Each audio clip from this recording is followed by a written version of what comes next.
Talkin Cougars is presented by Flat Stick Pub, local craft beer, old school fun, memorable moments. Welcome to Talkin Cougars. What's up? I'm Michael Bumpus with my QB, Alex Brink. Man, it's time for us to represent for Coug Nation. What's up, B? How you doing, man? Oh, I'm doing great, Mike. Can you believe it? We're back, not on the field together, but on camera together, making a connection, doing it for the Cougs just like we did 04 to 07, brother. Time to do it, man. It's a crucial time for our Cougs right now, man. There's some Pac12 realignment going on. Is the Pac12 going to stay? Is it going to go? Let's get back to when we first found out that things were going haywire for the Pac, man. What were your initial feelings, man? I remember sitting down. I found out that UW and Oregon were leaving. I was at Disneyland, B. I'm getting ready for a ride. I'm with my kids, and the guy who's strapping us in sees my Coug hat. He goes, "You hear about UW? You hear about Oregon?" And I go, "What?" I had to put my phone away and wait till after the ride to read articles and kind of figure out what was going on. But the first thing I thought about were my Cougs, man. I feel for my squad right now, but I think we're going to be fine. But a lot's been going on, man. A lot's been going on. A lot's been going on. And I tell you what, I was at home and I was looking on Twitter, and I was the guy that was refreshing it over and over and over again because you just didn't know. There was so much information back and forth. And was the league going to stay together? Was it not going to stay together? And like you said, you know, that fateful Friday morning when Oregon and UW kind of finally walked out the door and put the nail in the coffin of what we know as the Pac-12, what we grew up in as the Pac-10. And that's what's so hard for me, man, is the disappointment and the sadness of losing over 100 years, 108 years of history of West Coast, Pac-10, Pac-12 football. And think about the great moments. I mean, boy, we grew up in the era of USC. There's Rose Bowls for Washington State. Keith Jackson, a Coug alum, the voice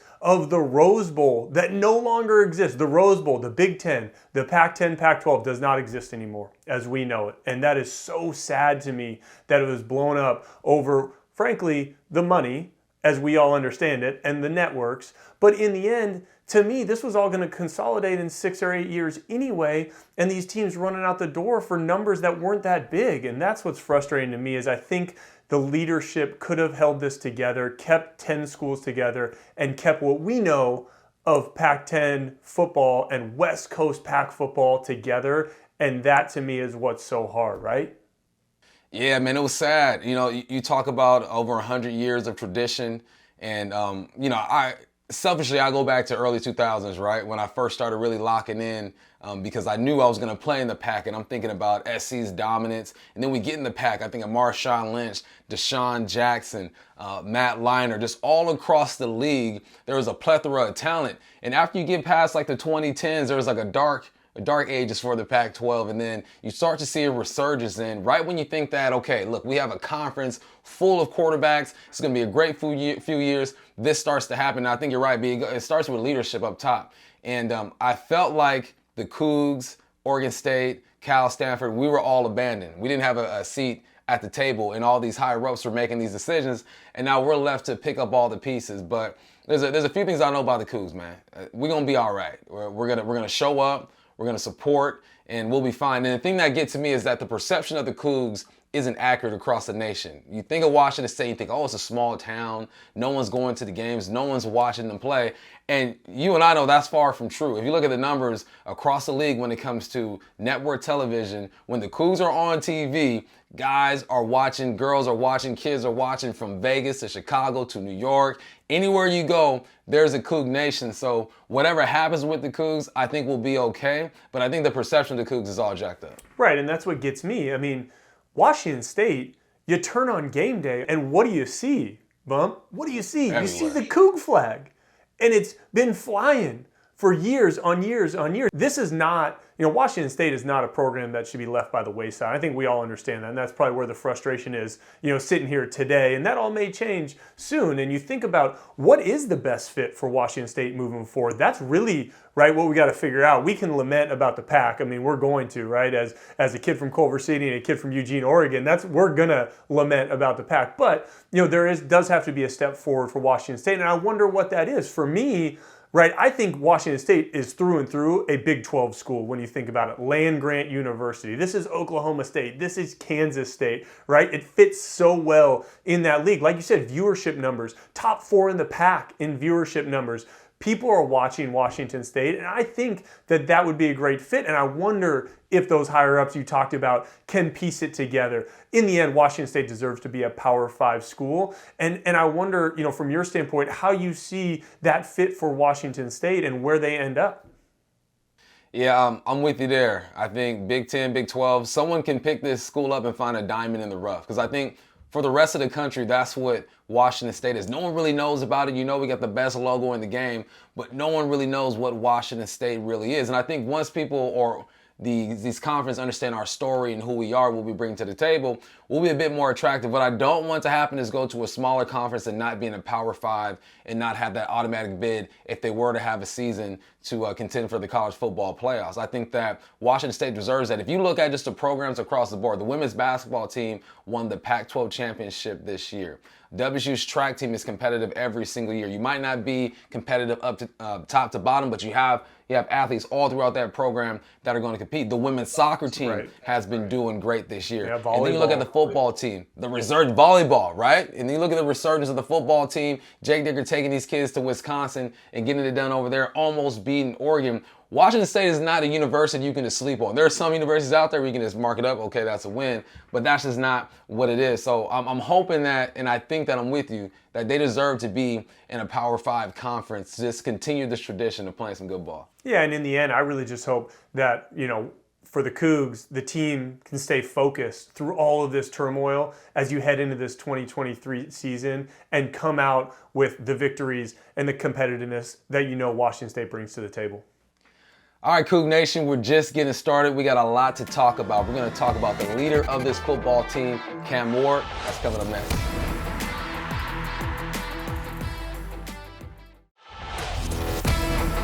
Talkin Cougars is presented by Flat Stick Pub.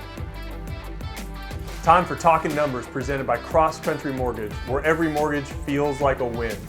Bump, you can't talk numbers and Washington State without talking offense and specifically quarterbacks, because Cam Ward is the straw that stirs the drink for Washington State. There's no doubt about it. I mean, he had 23 touchdowns last year, over 3,000 yards passing, 64% completion percentage. Those are some numbers, but what's crazy about that is he's got to be even better for Washington State to take the next step, to get to the upper echelon of teams in the Pac-12, because there's great quarterback play across the league, and it's going to be a tough schedule. And so I think Cam Ward, personally, when I watch him, he's got all the talent in the world, huge ceiling, and he's really going to benefit from new offensive coordinator Ben Arbuckle coming in and holding him accountable with his footwork and his reads and allow him to use that supreme physical talent that he has.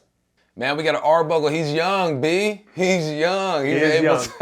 He's much younger than you and I, my friend, if you can believe that. Yes. Good for him, man. He's able to connect with Cam. And as you know, some of the things Cam needs to work on, right? The footwork, throwing off platforms. He loves throwing off of different platforms and stuff. He's athletic. That's what he loves to do. But imagine, right? My man went to a school where he hardly threw the ball in high school. Then you go to Incarnate Ward, where he tosses, 40-plus touchdowns, small stadium, the competition isn't great. And then he gets to the big leagues and pulls off some great wins, almost beats Oregon at home, an interception late. All the failures that he had last year, he's going to learn from. All the successes that he had last year, he's going to build off of. And I spoke to him at Pac-12 Media Days, and man, the guy was calm. He was composed. The maturity is there. And I think guys are going to follow him. And you know what? He's got to get some dog in him, too. I remember being in a huddle with you sometimes, man, and things ain't going right, and you got to bark at some dudes and still have that respect, and you were perfect at him, so you need to holler at him and spring him with some nuggets of knowledge there, B. Yeah, I've been lucky, I tell you what, to get to know Cam over the last year, 18 months or so with, being able to do the radio broadcast for the team. So I get to be around him, and you're right, I see that about him. He's a young man that has a ton of poise. He's got a ton of confidence. And I think you're right. I think the struggles he had last year and the way he battled through it allows him to build that rapport with the guys. And now he is one of those guys, right? He's been through the fires with all of these athletes that wear the crimson and gray. And so, I expect big things from Cam. I think that he's got a real chance to do something special in this league and then go on and play in the big leagues, in the NFL, if he does things right. In the end, though, no matter how good Cam Ward is, it starts with the big boys up front. And I really feel, Bump, that offensive line has to take a step forward, and I think they can.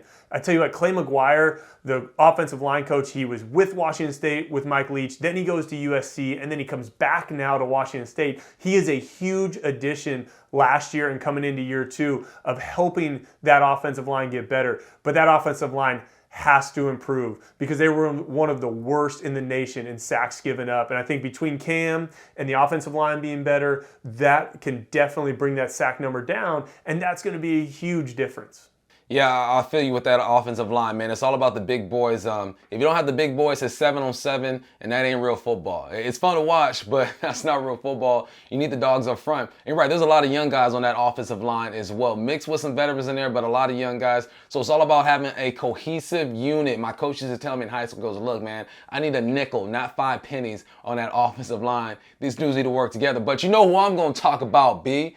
I talk about these receivers. I do. I was hoping we were going to get there. It took us a while to get there, but we are here. And I can't wait to hear your thoughts. You already know, man, these receivers. Now, here's the bad part about the receiving core right now. You lost a lot of dudes, right? Stribling is gone. Ollie's gone. A couple guys graduated. So we were both at the spring game, and we got to see how quickly Cam Ward was able to connect with these receivers. You can look at the play on the field, and you see the connections. A lot of big plays during the spring game. But also what I look at was the connection after the game, them hanging out with each other, the interviews that we conducted during the game. Just, you can tell they really like each other, and when you like somebody you play with, you're able to go to battle with them. Now, I played with some dudes I didn't like, and we made it work, but there's nothing like playing with guys that you respect and you like, and that's what I see. We know that Washington State has made a name for himself over the years, right? We are going to throw the football and get her done, but also what we're going to do, we're going to run the football and use those tight ends as well. That's also what I like about this offense, is that it's more versatile. It's not as predictable as it used to be. Now, we were predictable and had a lot of success, and I ain't mad at that, but film is out and people start to adjust. You have to be able to adjust your game, and with the weapons that they have and the scheme that I think they're going to roll out, we should be able to do that. Yeah, I'm with you 100%. And being able to run the football, use tight ends, have a better offensive line, that leads to great red zone play. And I tell you what, being great in the red zone really matters. And so in the end, for Washington State, this is about scoring points. This is a team that under Mike Leach was scoring close to 38 points per game in 2019. And now you go back to a team that in 2022 was around 26 points per game. Bump, the name of the game is scoring touchdowns. It's scoring points. And when you got a good defense like Washington State has, led by defensive head coach in Jake Dickert, you got to find a way offensively to score points, because we're going to talk about it next segment, and I can't wait to do it. That defense is the strength of this team. Isn't that crazy? Defense is the strength. That reminds me of the early 2000s when you had Hamza Abdullah, Eric Cole, DT over there. Imagine getting back to that and still having an explosive offense. And, when it comes to having an explosive offense, it starts with the quarterback, it starts with the line, and the guys on the outside have to make explosive plays. There's no reason that these guys shouldn't be able to take that scoring to the next level. No doubt. Coming up, we're going to talk about the 2023 version of that defense and what they're going to do under Jake Dickert.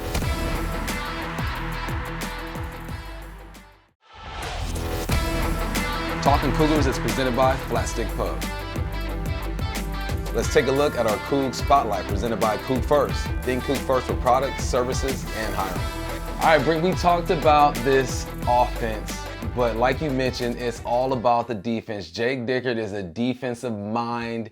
That's where he thrives. That's what he loves. He respects that offense, but he understands. I think you and I understand that you can put up as many points as you want, but if you can't stop anybody, it's going to be a long day for you. Now, we lost some guys. We got Deion Henley, who's with the Chargers now. We got our Armani Marsh, who's in the league as well. But we still got some hogs, some dogs on that D-line, man. Who am I talking about, V? Brennan Jackson and R.J. Stone are the two that you have to talk about. I mean, you're talking about two guys that in their own rights over their careers have been all-pack.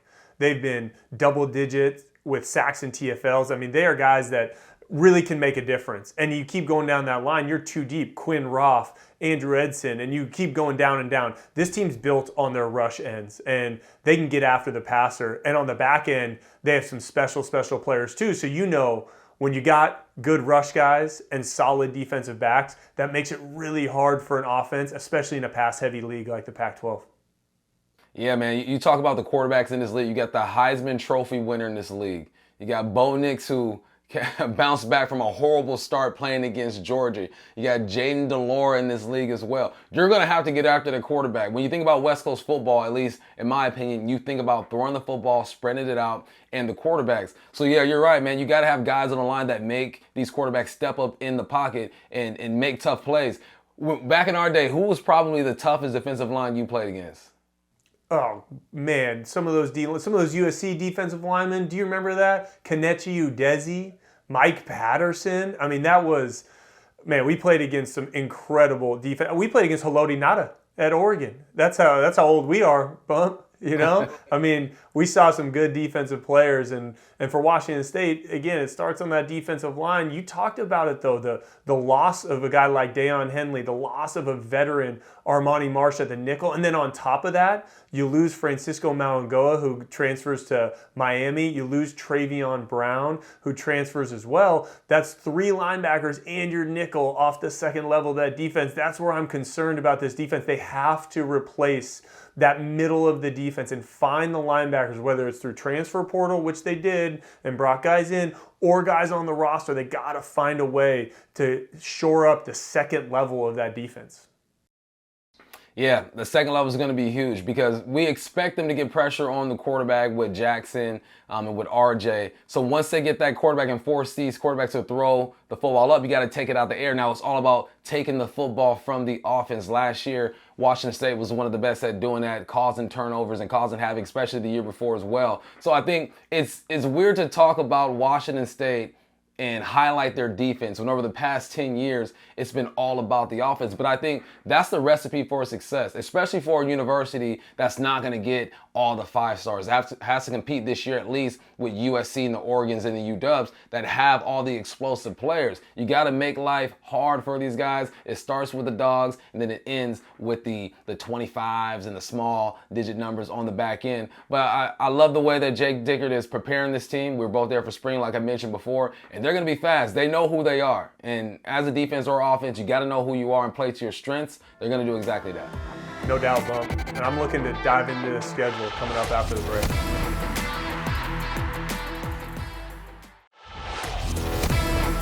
Talkin Cougars is presented by Flat Stick Pub. Welcome to Talkin Cougars. What's up? I'm Michael Bumpus with my QB, Alex Brink. Not on the field together, but on camera together. Man, it's time for us to represent. And what do you see? You see the Coug flag.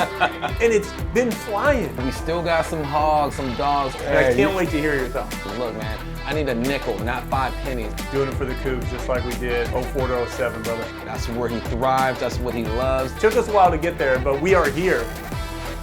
Time for our best bet, brought to you by Northern Quest Resort and Casino, the largest casino in the Northwest. And if I was a betting man, Bump, I would be looking at that Wisconsin game at home in Pullman, a top 20 team in the country, as the biggest game of the season for Washington State. Because you know what it is? It's a tempo setter. It's going to set the tone for the season. If the Cougs can go to Colorado State and take care of business, and then get the Badgers at home and take care of business, just like they did in Camp Randall last year, that is going to kick this season off and give this team the momentum moving forward. Man, do you remember that game last year? No one gave us a shot. We're going into Wisconsin. We got a new quarterback. Nakia Watson used to play for Wisconsin. He has a game-winning touchdown. It was beautiful. They're gonna write a book and make a movie about that thing when we're old and gray. I'm already gray. But I ain't old yet. But that's one to remember, man. That is going to be a huge game. We got to show the Badgers what it's like to play in the Palouse. And I know the student section is going to be loud and ready to go. And we all know that Jake Dickert is from Wisconsin. He has ties there. So we got to do it again one more time for the coach. That's going to be a huge game and a big test for our dudes.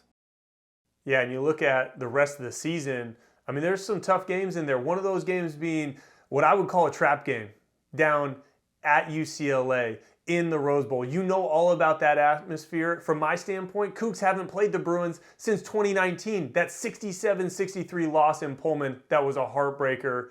I know you know about the Rose Bowl and playing down there, being from LA. What do you think about that game?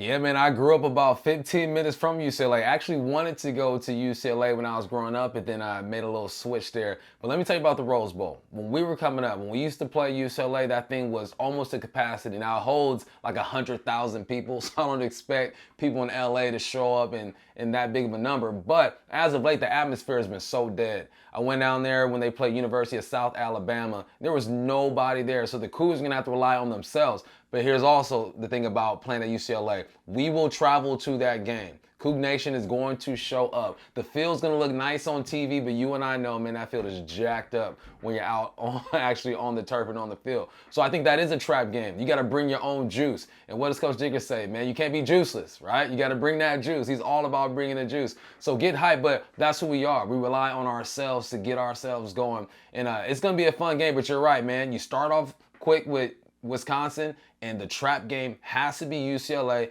Find a way to get going. Do not play down to the atmosphere. Show up and show out. Yeah, and you look at the rest of the schedule. You don't play Utah. You don't play USC.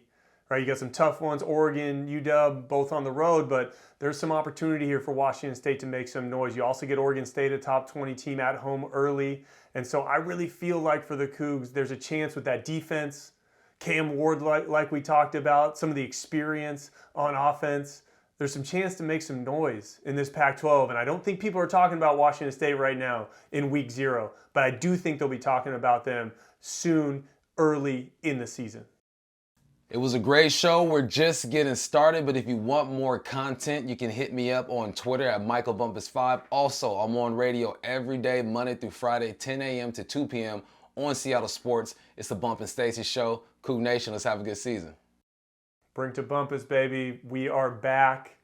Man, this was so fun. I tell you what, if you guys want to hear from me, you can find me on Twitter at AlexBrink10. I am also the analyst on the radio broadcast with the voice of the Cougs, Matt Chasnow, Jessamine McIntyre on the sidelines. I'll be doing all the games all season. I cannot wait to have you follow along with Bump and I all season here on Root Sports.